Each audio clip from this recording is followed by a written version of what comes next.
Dear students, Assalamu alaikum. Welcome again to online class of Government Haji Muhammad Mohsin College, Chattogram. We arranged this online classes to help you, to support your staying home. We hope you are well by the grace of Almighty Allah, and your family members are all well. You have to keep your house clean. You have to wear mask when you go outside. I think you should not go outside that much if it is not very much urgent. And stay home, and you have to study regularly. In the last class, we have read a poem, two poems from Unit 3, Unit 3, and dream poems. One is of Langston Hughes and another is of D.H. Lawrence, two very famous poets of English literature. And those poems are on dreams and the purpose of dream in our life. Okay. Today we will read another poem from English literature, and have you seen this person? And this is William Blake, and he is a romantic poet, and he's a very famous writer. He was born on 28 November 1757 in Soho, London, England. He's a British poet, and he died on 12 August 1827 at the age of 69 in London, England. He is a poet, he is a painter, he is a printmaker, and in English poetry he is called visionary poet. And he's a romantic poet. And romantic poetry starts from 1718, and in some text you will find it start from 1798. In some text you will get it in the 1800, and it lasts up to 1832. His very famous writing is Songs of Innocence and Songs of Experience, and The Marriage of Heaven and Hell, The Four Joas, Jerusalem, Milton, and Those Feet in Ancient Time. And he is married to Catherine Boucher. This is a little information about him. I told that he is a painter. He used painting in his text, in Songs of Innocence, in Songs of Experience. In the printed text, we got his paintings. There are some paintings of William Blake. They are very beautiful. Two angels, and this is the cover of Songs of Innocence and Songs of Experience. And it is a bit blur, but it is indicating the relationship of God and man. The last picture, the third one. His romantic characteristics in romantic writing, and it is also the characteristics of William Blake, mainly Blake's characteristics, and you will find it in the romantic genre. First characteristics is return to nature. Romantic poet love nature because of they did not like the industrialization of England that much. So they took nature as their main theme of their writing. And they love the idealization of women and children, and they have interest in past, and they love individuality, champions of personal freedom. That means they talked about the individual's choice, and in their point you will find melancholy, sadness, and the supernatural thing. Supernatural angels. We believe in angels. We believe in God, but we don't see that. Angels, say in Bangla we can call bhoot. These all are supernatural elements which you will not find in the natural world. And the important characteristic is imagination and emotions. Wordsworth told us poetry is the spontaneous overflow of emotions, and that is the key characteristics of romantic writing. It is also found in William Blake.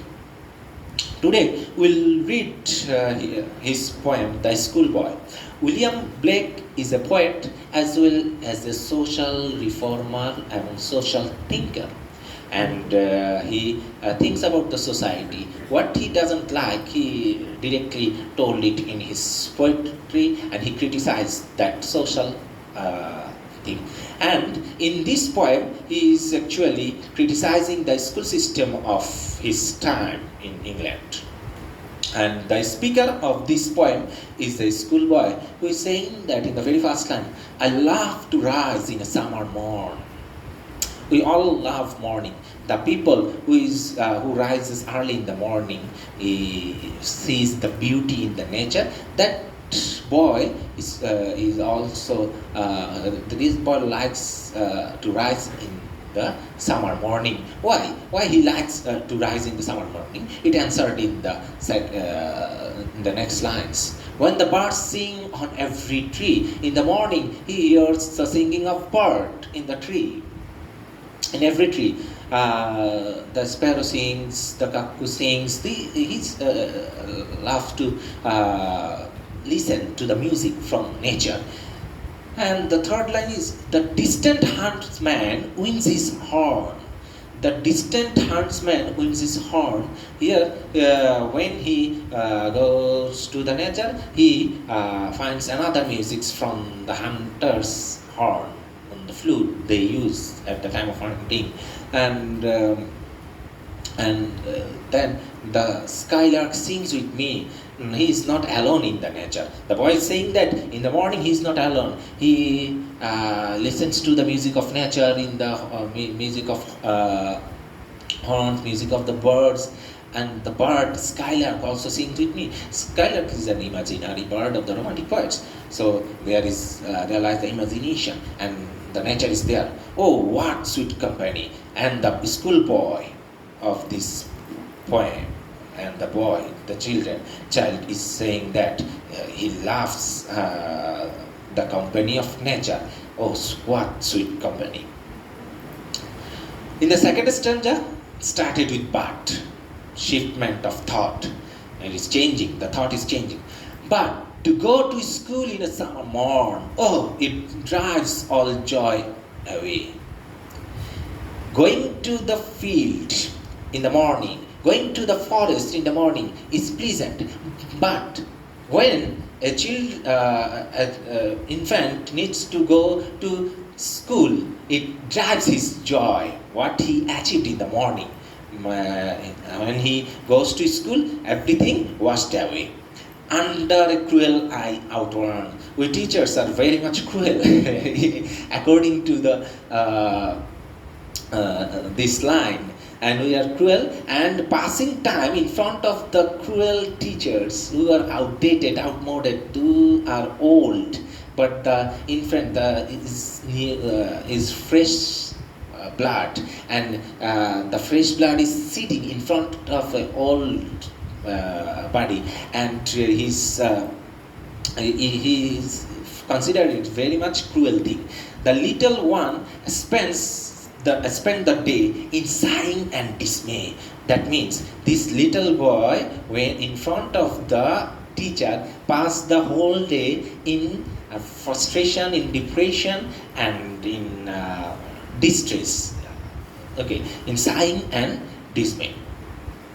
So, what is the first two stanza told us? The first stanza told us passing time in the nature is very much pleasant, it is enjoyable, but passing time in school in front of teacher is very much disappointing.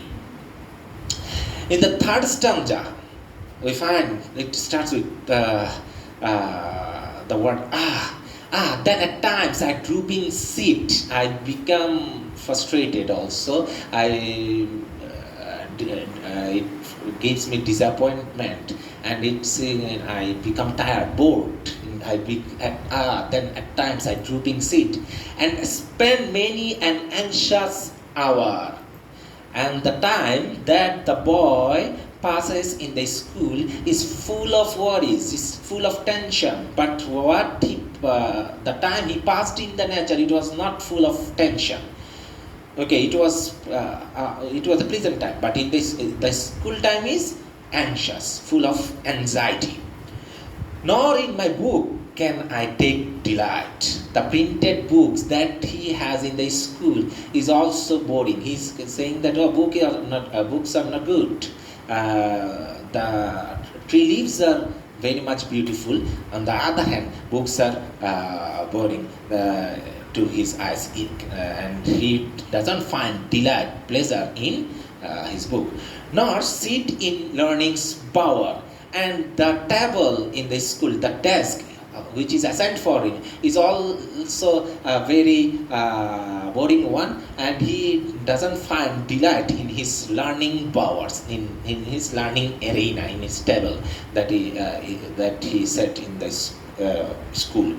One true with dreary shower, and in the nature, when rain comes, he get a pleasant shower, but in the school,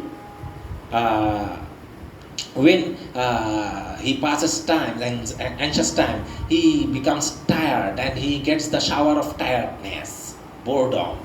Okay, so this is the message he is giving. That means the boy is not happy with the school. The school which is to educate him is making him tired. This the message is the boy giving in the third stanza. In the fourth stanza, it started with this question. He's saying that how can the bird that is born for joy sit in a cage and sing? How can the bird that is born for joy sit in a cage and sing? This is a valid question. If we have pet birds, pet animals, and the bird, the myna, and the parrot which lives in the cage, does it have a beautiful life? If you open the cage, the birds will fly away. That is the thing the boy is mentioning, that if a bird is put in the cage, how will it sit in the cage and sing? The bird which is in the nature is singing, playing from trees to trees, from leaves to leaves. But in the cage it cannot. It will just copy its master. But don't make this means he doesn't want to change, make the life of the babies or children captivated. Okay, then he questioned against, how can a child, when fears annoy, but droops his tender wing and forget his youthful spring?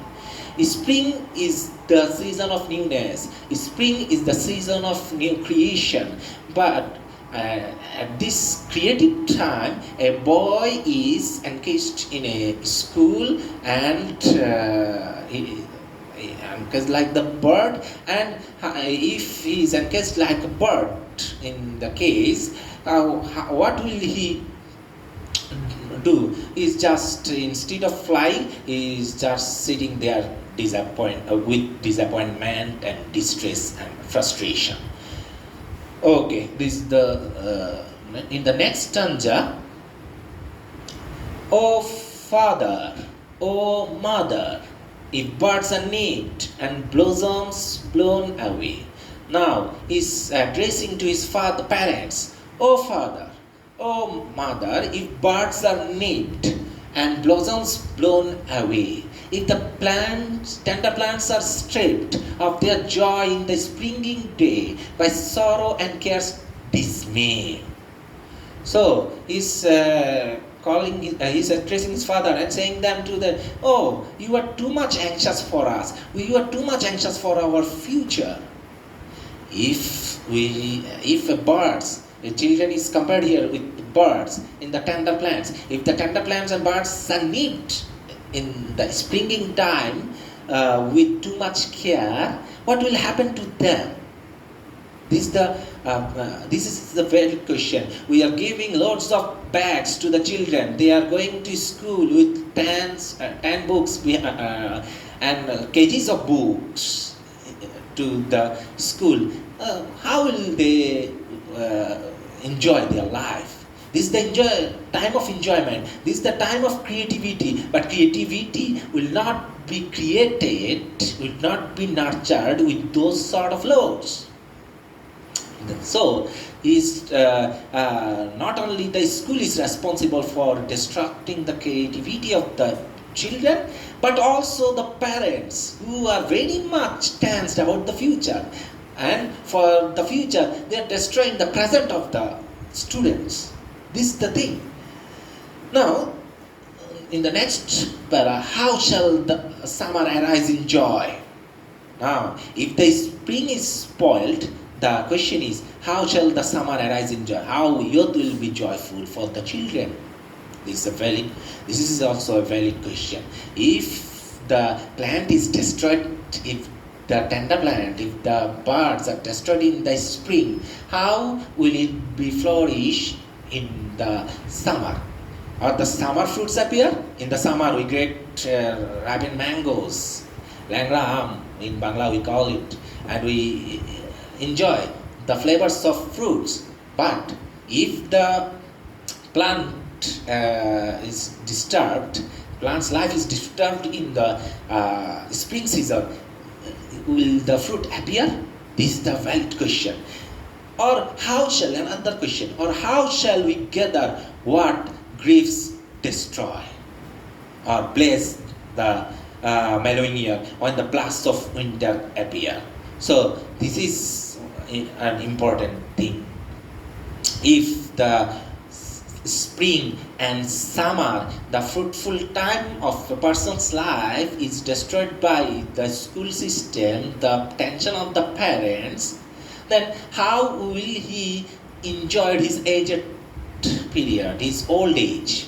Because if he doesn't have any enjoyment in his childhood, he will not get resource to enjoy in the future life. In the old age, when he will be alone, he will not have any pleasant memory, any sweet memory to recall.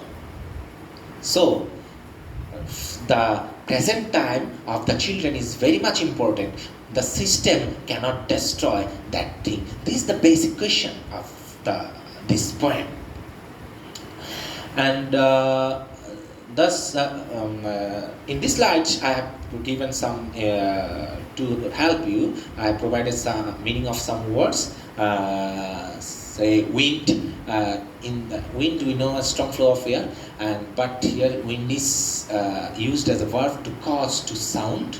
The horn, something such as horn. Outworn, the meaning of outworn is outdated, fossilized. Sighing, to take a deep audible breath, as in weariness or relief. And grief, distress. Dismay, dissatisfaction, frustration. Droop, to sink gradually, to become depressed. Need, to destroy the growth and progress. And strip, to remove covering or surface matter. From, to deprive of possessions. Mellow, tender and sweet because of ripeness of fruit. It is related to fruit. Mellow has another meaning. Blast, a sudden effect from something. It may be influence of something. We can say that it is used in this. The literary device used in this poem, I will mention one thing, because that is metaphor. Metaphor is used here. In our earlier class, in the last class, we gave the definition of metaphor. Metaphor is called the direct, indirect comparison between two things. And metaphor is used here in this poem, and children is metaphorically compared to tender plant and bird, and the man's life flow is childhood, youth, old age is compared to the seasons of the nature, is spring, summer, winter. Okay, spring is childhood, summer is the youth and old age is the winter. And point to before going finishing our class, the key points of today's study is that nature is the best teacher for the students. Learning environment should be enjoyable. Second one. Third one is excessive worries of parents destroys the future of children. And another important point is he compared human beings' life to the natural flow of seasons. Flow of man's life from infancy to old age is an important point here. Spring to winter. So your homework for this class is you have to write a paragraph on the education system of Bangladesh, thinking the school system of blacks time, and you have to think your education system and write down it in your house. And Mohsin College will give you chance to submit your homework. Inshallah, we'll manage some system. We'll develop some system in our class. So before going, I have some recommendation for you. You have to stay home. You have to stay safe. Keep yourself clean and study regularly. You cannot forget your study because after the lockdown, when the situation will be normal, you will have to sit for the examination. It is a clear notice for you. So stay home, stay safe, keep yourself clean, study regularly. Thank you and goodbye. Be healthy and hearty.